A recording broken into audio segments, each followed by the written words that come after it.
No. So good morning to the world. I thank you for joining us on this auspicious occasion. In case you're not aware, but yesterday was the official Chinese New Year. It's actually my year, it's the year of the ox. So I extend all my blessings to everyone in the world to protect them. And I just heard of the news that there's been a earthquake in Tokyo. So to all my friends in Japan, please be safe and have our protection and our blessing with you. So, and I know obviously my co-host here, Andrea, she obviously has a sister there. So there's even more of importance of what's happening. But I said to you, our love and our protection extends out to everyone in Japan, and we hope they are all safe. But we are here to save humanity, as Aragorn stated. As you know, Andrea is the creator of the One Humanity, One World. It is her passion to ensure that we get out this darkness into the light. And I am very blessed to see Vernon. Vernon's an important member of our collective partnership. He's co-founder of Yascoin, which is the future of our digital currency, as you know, in my passionate talk yesterday. So I am very, very blessed to also have him on board.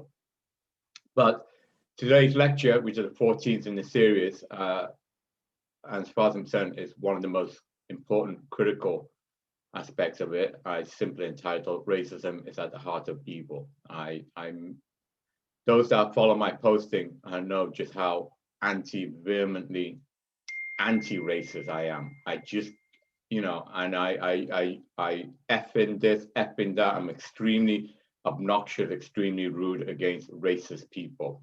Okay, I really, really emphasize that. I have, even amongst my friends, I have racist friends, believe it or not, as those who follow my posting, okay? Do I consider them stupid, evil? Absolutely, absolutely. I make absolutely no bones about them.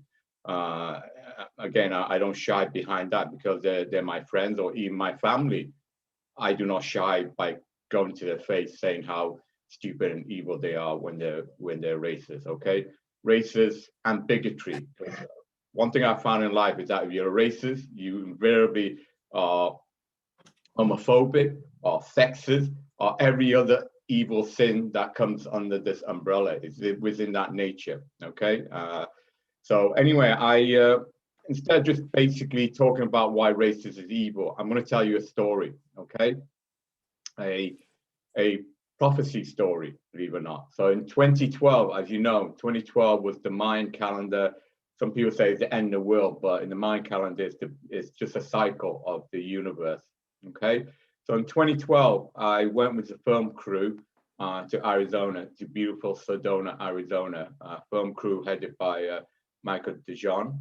He was the director. He made some beautiful. I went there with other members of our local organization collective, including Mike and Reagan, who's a very spiritual teacher of mine. So he's a deep soul friend of mine, and other friends, Jimmy Sue, Anna, and we went there and we went to connect with the Hopi Nation.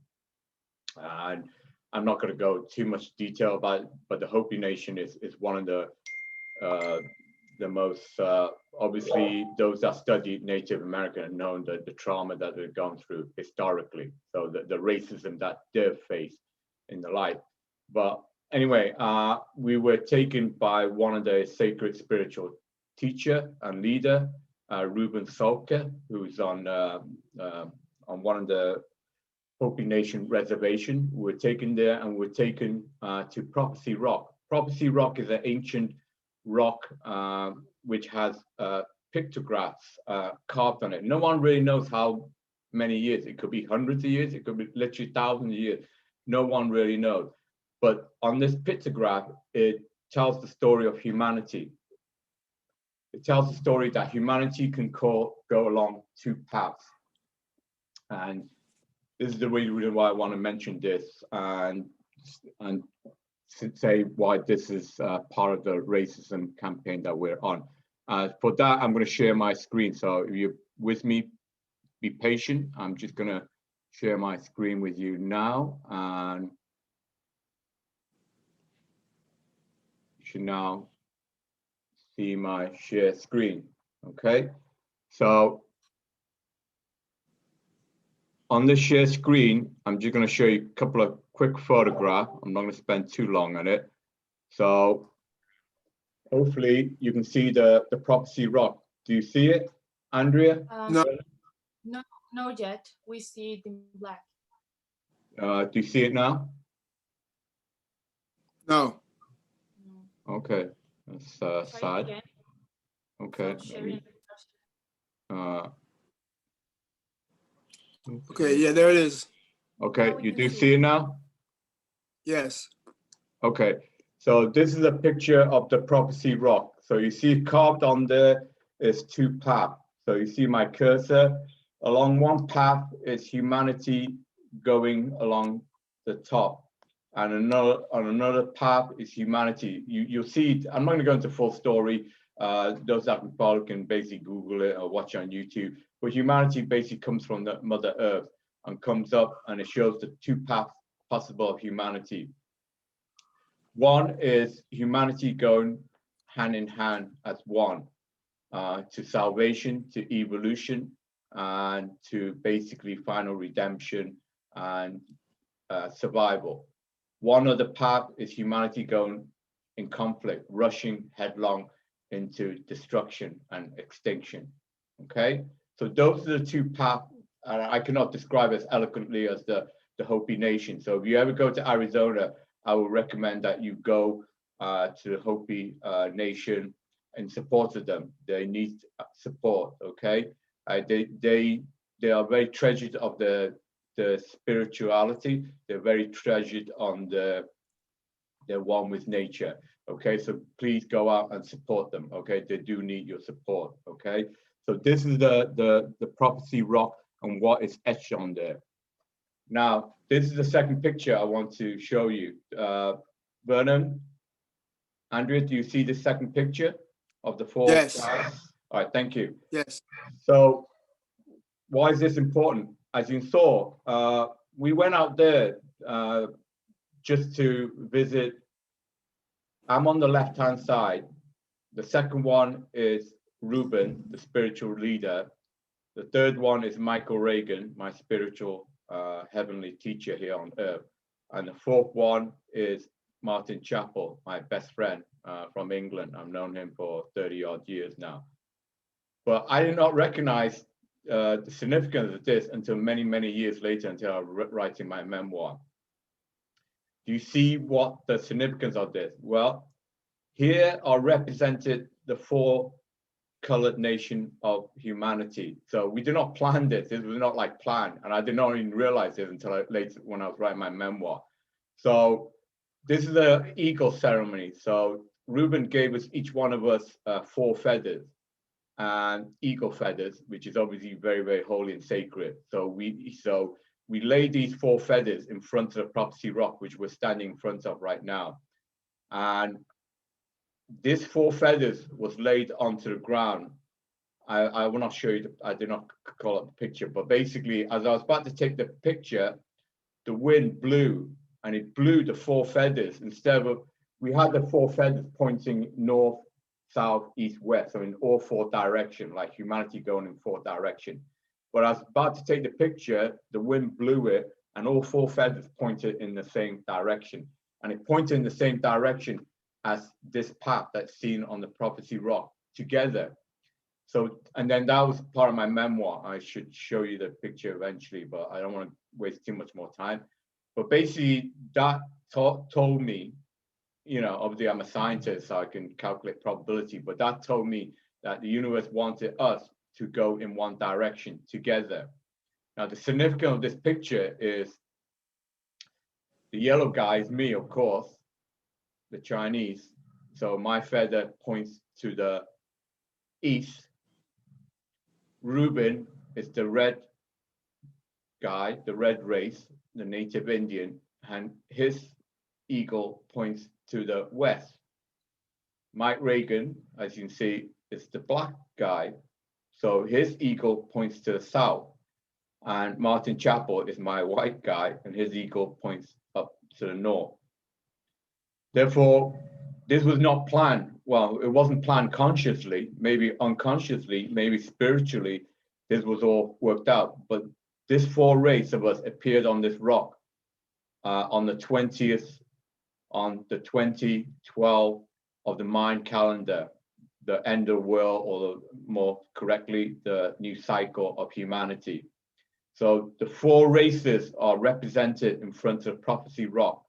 And when we laid our 4 feathers in the sacred ritual in front of sacred Prophecy Rock, the wind pointed the direction at the feathers, and it pointed in the direction of this Prophecy Rock here. That humanity must go together as one if we are to survive. Okay, so I was always anti-racist before then, but after that, I knew that God, this is the mission that God has for me, is to lead the rest of humanity, as arrogance that said, but to lead, yes, to lead, to tell humanity the story that this and other stories, including, as you know, the prophecy in Torah of Kleistar. So God has embedded the truth within these prophecies to tell us that this is where God wants us. God will not force us. Yes, God force, absolutely. But then why make human if we are nothing more than slaves? We're nothing more than robots. That's not what God wants. God wants us to make our own choices. And that is the choice to go and walk the path together to heaven, or the choice to walk separately and be damnation to hell. God will leave that us to make that decision. So I will try my utmost best to combat the racist dumbasses in this world and lead the good and righteous along the path as shown here in the Prophecy Rock to ultimate salvation. And I'm obviously blessed by have equal kindred soul, including, as I mentioned, Andrea, the great creator of One Humanity, One World. It is her goal to make this world as one family. So for here, we are one family. Here, because we're one family, we don't see ourselves as different color, as different things. We see ourselves as just one human race, okay? And that's what Andrea's goal is passionately, and that's why I said to you, I will die fighting for her cause, because her cause is my cause, is God's cause, okay? So I just now want to hand this over to Andrea. This is a perfect time, and let her tell you her story, and then and Vernon can also then have his words. So I'm going to stop sharing now and hand this over to Andrea. So Andrea, over to you. Thank you. Well, no, thank you. That was a very beautiful story, and I really like the symbolism behind it.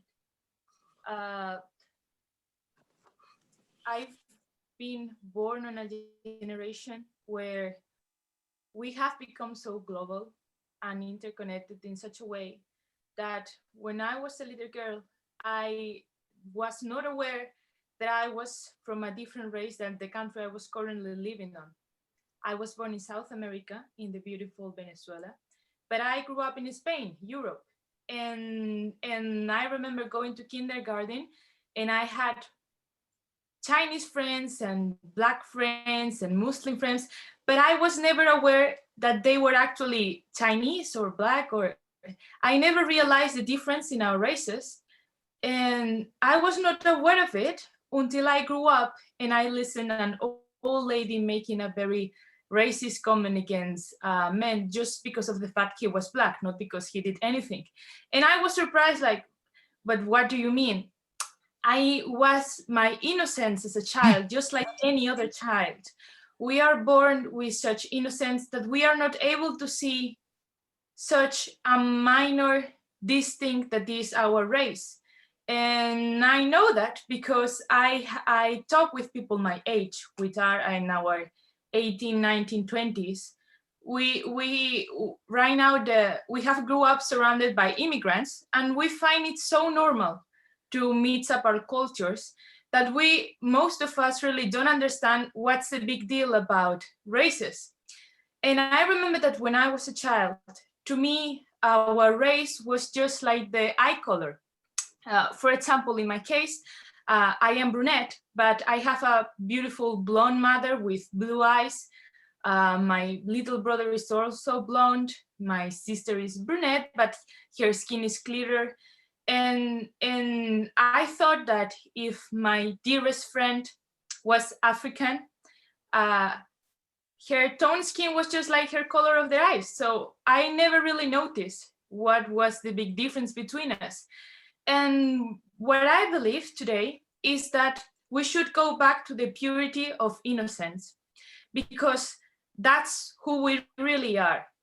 When we grow up in this world, we let other people teach us to hate, and they brainwash our minds to tell us that we are supposed to look for an enemy outside there, and continuously comparing ourselves to the other nations and other people just to come to the conclusions that we have enemies that we are supposed to kill and hate.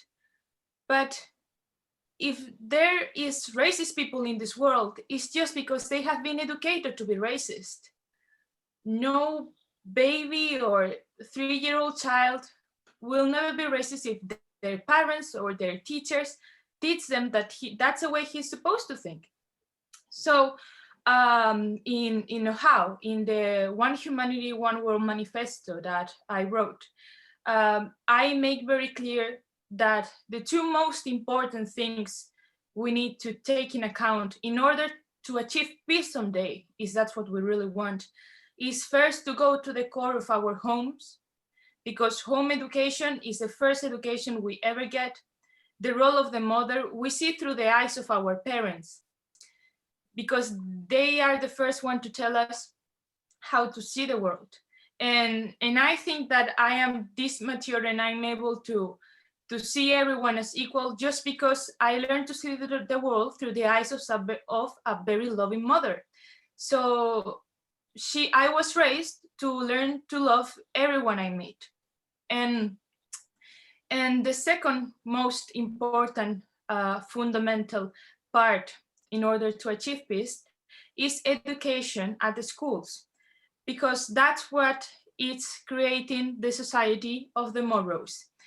And that's one of the reasons that, how we have prioritized our educational projects in order to teach peace, and to teach peace through everything on a practical way, no longer into a metaphorical way when we talk about it, but we actually do the opposite when there's no coherence and we are keep glorifying wars, and we keep thinking that we should be nationalistic and defend symbols and flags and learning to hate others, instead to realize that we are, each one of us is standing on the same planet, on the same world.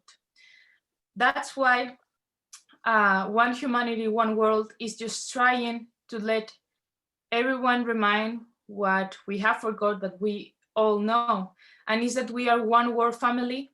At the end, ultimately, we are just one human race, and there's nothing that makes us different to the eyes of God or to the supreme consciousness or whatever you prefer to call it. That's not what really matters, but the fact that we're all the same. And right now, I believe that the reasons that there are so many wars and conflict in this world is because we have become individuals in a very selfish way, thinking that whatever happens in the other corner of the planet is not really our problem or our issue. That's something that concerns somebody else. But if those children or those women or those parents or those elders were your grandparents in the rest of the world, we will care much more about the global situation and what is happening in every country. And we wouldn't allow many conflicts to happen, because nobody will allow their family to suffer any harm. It doesn't matter what kind of relationship we have with our family. At the end, it's the most important thing we have, and it's what we love the most.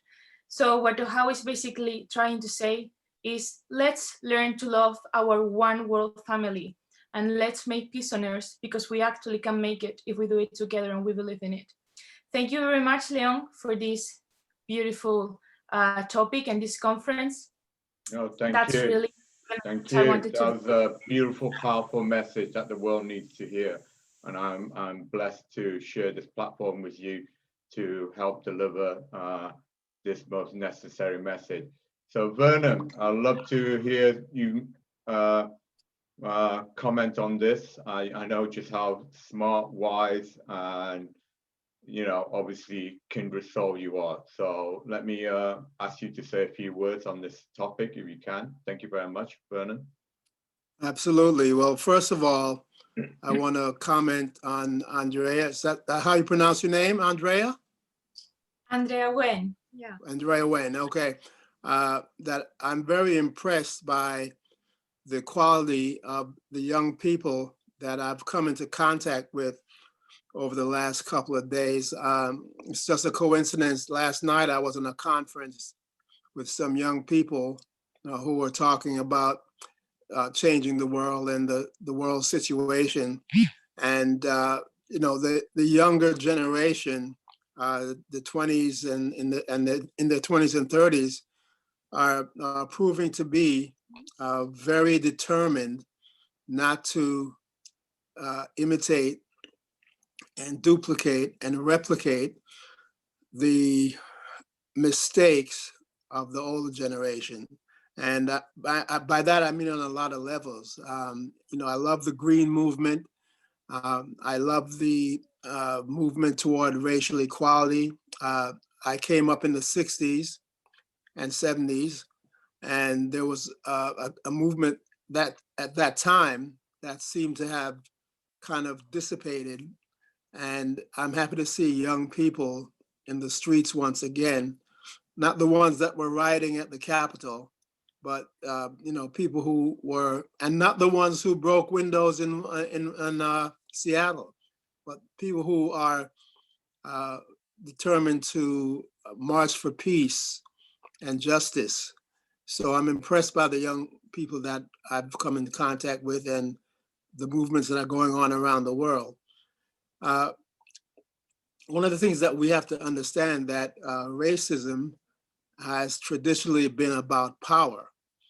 And the reason that we have the divisions in the world right now is because of a deliberate attempt by the European nations to carve up the world for themselves. And it worked very successfully. And that's really the origins of racism in our time. I can't go as far back in history as before 1619 to determine whether or not there was racism at that time, but certainly the racism that we're dealing with now started when Europeans decided to invade other countries and other continents and take it over for themselves.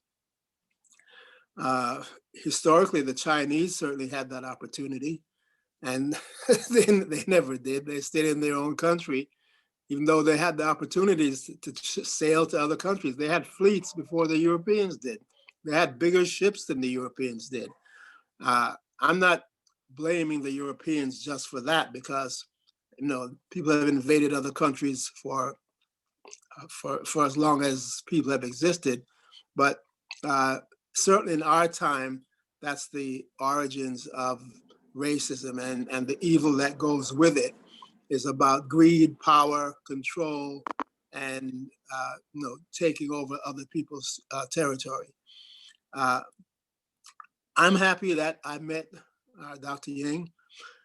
I'm in a group of people, Chinese Americans. I'm the only Black person in the group, and we're working very well together. So, feel that we as a human race have got to learn to work with people who we feel a kinship with, and that should be everyone. Everyone on the planet should feel kinship with every other human being, because we are all human. And what we should be doing is trying to make the planet a better place to live. That should be our only goal. And whatever we can do towards that goal, that's the right thing to do. Anything else is the wrong thing. So I'm happy to be working with a group like this that shares that goal. And it doesn't matter, what the other person looks like, because we have the same goal, that is to make the planet a better place to live. We do have a choice. This is the moment in history when we can absolutely see the two paths that we can go in. That's why that prophetic stone is so important, because when it was done, the idea that human beings could actually control the life or death of the planet may have seemed like, just theological thinking, because people have always thought about Armageddon, the end of time and all that. But we can really make a difference now. We can blow ourselves to bits. We can destroy the planet by cutting down the trees that give us life, by overfishing. There's a lot of things we can do to destroy ourselves right now that people thought about before. Well, what if we could do this? Now we can actually do it. We can also do things to share the planet with everyone and allow people to just have a decent life. Why should some people have everything and others have nothing? So I'm glad to be part of this group, because I believe that we need to share the planet. Everybody needs to have a decent way of life, clean water, decent food, and there's enough to go around. There really is. As long as we start thinking differently and thinking of the planet as belonging to everyone and not just a few. So I'm happy to be part of this movement, and God bless you all. Thank I'm you. looking forward to working with. Thank you, Vernon, for that most powerful message. And you're absolutely right, Vernon. The future belongs to young folks. I've been saying that. Future belongs to Andrea Wen and her young generation. And thankfully, they are the young generation at Andrea alike. They are courageous, they are brave, they're smart, and they know the old ways, the racist way that you talked about historically is not the right way. So we are very, very proud to have the young people in our movements as well. And for those that are believing faith, are heaven bound, and I just mentioned to you the four race, the black, the white, the yellow, and the red on Prophecy Rock. But look at who's now on the screen. Again, this was not planned, right? So right now we have the yellow guy, and I'm not being racist because I'm the yellow guy, the Chinese. Here on this forum, we have Vernon, who represents the black race. We have Andrea, who's from South America, who represents the native, the red race. And now, believe it or not, we have Julie, who represents the white race. So here, as we have on Prophecy Rock, we had the four races of humanity working together as one. So now, call it miracle, call it fate, but now here on this forum, we again, once more, have the four races of humanity on this forum talking about how to combat racism and going as one. Before I turn it over to the white friend, Julie, to talk, I just want to quickly dive into Vernon's. Vernon is an amazing, well, everyone here on the forum is amazing, of course. Well, you know already Andrea's amazing capacity as the creator of One World. But Vernon, as you know, goes back to 60, 70, but he's an amazing executive working a lot on the entertainment, the music. So you see on the plaque there, he's worked for many of the big name music stars in the world. So he's a great music producer. So not only is he working with our organizing, our collective, on the digital currency, but these digital currency will also be used to make entertaining, including movies, including the music, to enlighten the world, to bring about beautiful, productive, quality things that can basically charm the world. Because the world, like I said to you, we can have fun and not be racist. We can live as a family and have fun. And that's our goal. Our goal is to make this world a fun place to live harmoniously. And the reason why I mentioned that is Julie is also a very talented music creator that's worked with many of the major record labels and music stars in the UK. So with Vernon's the US, Julie has worked with the UK. And I would love to reconnect Vernon and Julie together so they can talk about music and how we can implement that for our collective to make this world a fun-loving place for all of humanity. So on that, I wanted to hand over to Julie. Julie? Hi, can you hear me, everyone? Yeah. Hi, lovely to see you all, finally. Nice to meet you. Hi, and you. Lovely to hear that you're talking there. It's really funny because it made me think, when you talked about fun with it, I remember, because first of all, I was thinking, actually, I'm a bit of a Heinz 57, you know, to me, we're all, the idea of, you know, even America to me, you know, the idea of us having racism as in racial separation, you know, when we look at any kind of, you know, genetic heritage, of course, none of us are anything singular, particularly Britain, you know, we're just such a bunch of, you know, sort of mixed race, everything, but you might not just look at it. Like, I'm sort of Irish as well, but also my heritage goes back as far as, you know, there's originally from Pakistan, because I'm Romani on my father's side, who originally came from Pakistan. And if you look at half of my family, they look like they come from there. And then I look the classic white Irish. And I was talking to Greeks, I was, you know, talking about the hidden wars of Greece and the kind of subtle racisms that we have, that we think about. And, you know, how these middle-class Greek boys were telling me off. I think I was basically being made personally responsible for all British imperialism, you know, at the time, because I was working with people that were really very turned on about Greek history and Greek oppression or whatever was happening with the British with them. And it just made me realize you know, my family were, you know, come from people who died in the potato famine, and that's why they got there. And I said, you know, there's been as much oppression in historically and as much to be pissed off about the British imperialism as anybody.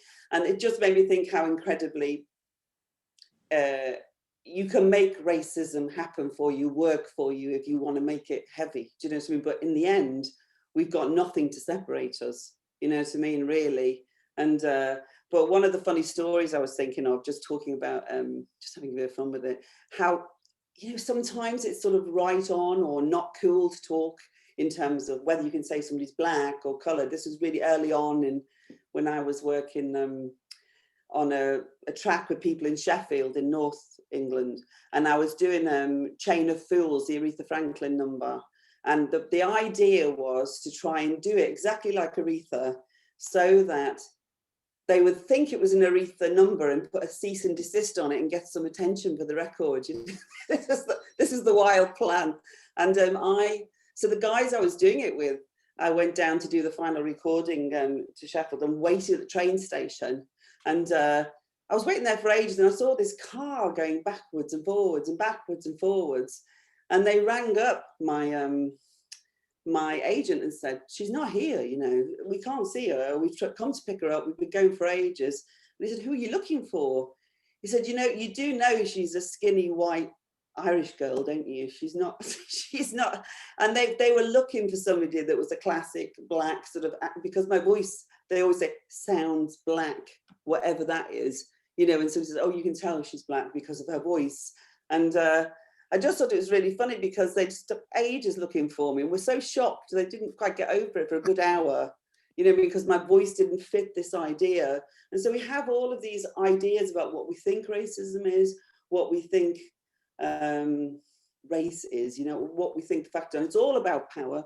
It's all about power in the end, isn't it? And it's how we wield that power and from what position we're in, you know. And I mean, I've had equally been called up for sessions, and because I was not black, I was sent back off again. You know, like you have the 3 black girls, that sort of is a racist little thing in the industry. Well, it used to be more in the 80s, not so much now. But I've always worked in hip hop and, you know, house. So I've always looked like the weird sort of strange one until, of course, it exploded differently here. But yeah, and the woman that's I have a carer who's also, when I'm not well, and she's also just my friend now, Charlene, who will come in a minute, but she's, we were just talking about how, like, for example, with COVID, how people were told that, you know, people of Black and Asian origin are more vulnerable to, you know, to COVID, and therefore are higher risk, and yet are getting less help and less support. And that was translated as avoid anybody Black or Asian by anybody that didn't want to take the time to find out what that actually meant. And so we were going to start a blog together, or a YouTube channel, and our first one was, I'm not racist, but, because somebody said to me, I'm not racist, but, you know, I'm just going to avoid those people because you never know, they do say that, you know, you get COVID. I said, well, no, but it is racist, isn't it? Let's have a look at it. And it's just about us in those moments. I have the choice of saying, no, hang on, challenging that person. And, you know, somebody that was there that was being avoided because they were Black or Asian, don't have the choice to challenge that in somebody. And I think it's that thing about taking responsibility about whether we feel that we're in a more powerful position, or whether I feel that I inherently, by the privilege of just being me, I'm fundamentally every day taking advantage of the position that puts me in. It's taking responsibility for that and saying, I've had lots of other oppressions because of other factors, but when it comes to race, I'm always going to be, you know, have been in a better position than my friend Maggie, who was a Black South African working class girl that I was at university with, and she was the only Black person on campus then. That was in the 80s in York. And she took it all the time. I had the choice of laying back on my feelings or my challenges, because I could have that choice if I'm white and I can sit there and be quiet. She never had that choice. And equally, talking about young people, I'm a Buddhist and you know, Nichiren Buddhist, and we have a really strong youth movement that are really active, and amazingly, I think the young people are doing amazing work. But it's that responsibility again, as an older member, to support them to be our future. Not to say, well, they're the future, let them get on with it, because you also get that thing where they, you know, we can give something back in terms of our wisdom and support them to be our future. And I think sometimes we can forget that, as well as we struggle for our own position still as we get older, just being in that sense of like, no, thinking you know what's right for you and prioritizing yourself. Hang on, we have to go back again and say, what can we have that we can do and support young people to be that amazing, let their potential manifest. It's our responsibility to let their potential manifest. And that was it, really. That is just one of the many. You absolutely followed it full circle, because we're here, like I said, to support Andrea and her campaign for this one humanity, one world. So obviously Andrea is the future. She's the young spark, and I hope I don't insult my fellow old people, because I'm in that category. Vernon, Julie. Well, we're not old, we're just mature, right? We're mature and wise, right? So yeah, so it is. So Vernon and Julie, you absolutely. It's a shame of me that I did not bring this up. Well, I think I did, but I'll have to look at the recording. We are here for the young people. This is the future. We, like the Prophecy Rock say, we must lead along with the young, because the young must also take the leadership role, just like Andrea is setting an example, lead humanity along that Prophecy Rock in the right path. And just that in 2017, the Mayan calendar that prophesies the new cycle, and the 4 race on there, obviously the black, the yellow, the red, and the white. Here we have, again, fated.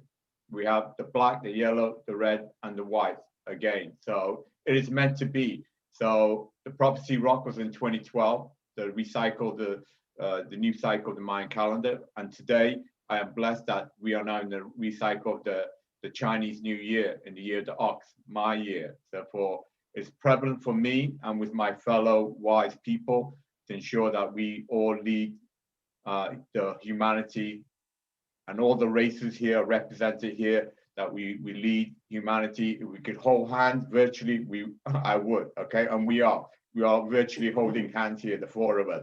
We represent the four races of this world, okay? And I'm proud to be on this platform with you all, okay? So God bless you. And normally I like these conferences to be short, these weekly conferences, but I'm so blessed that this has extended, because this is such a very, very important topic that the whole world needs to listen. And I am so blessed that I share this delightful platform today with you all. So God bless you all, and God bless to all humanity that's listening in and wants to follow this righteous path to salvation.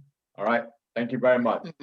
Take care. Right. And Vernon, Julie, I'll hook you both up later on, okay? You have much to talk about on the music field, okay? And also on the digital cryptocurrency.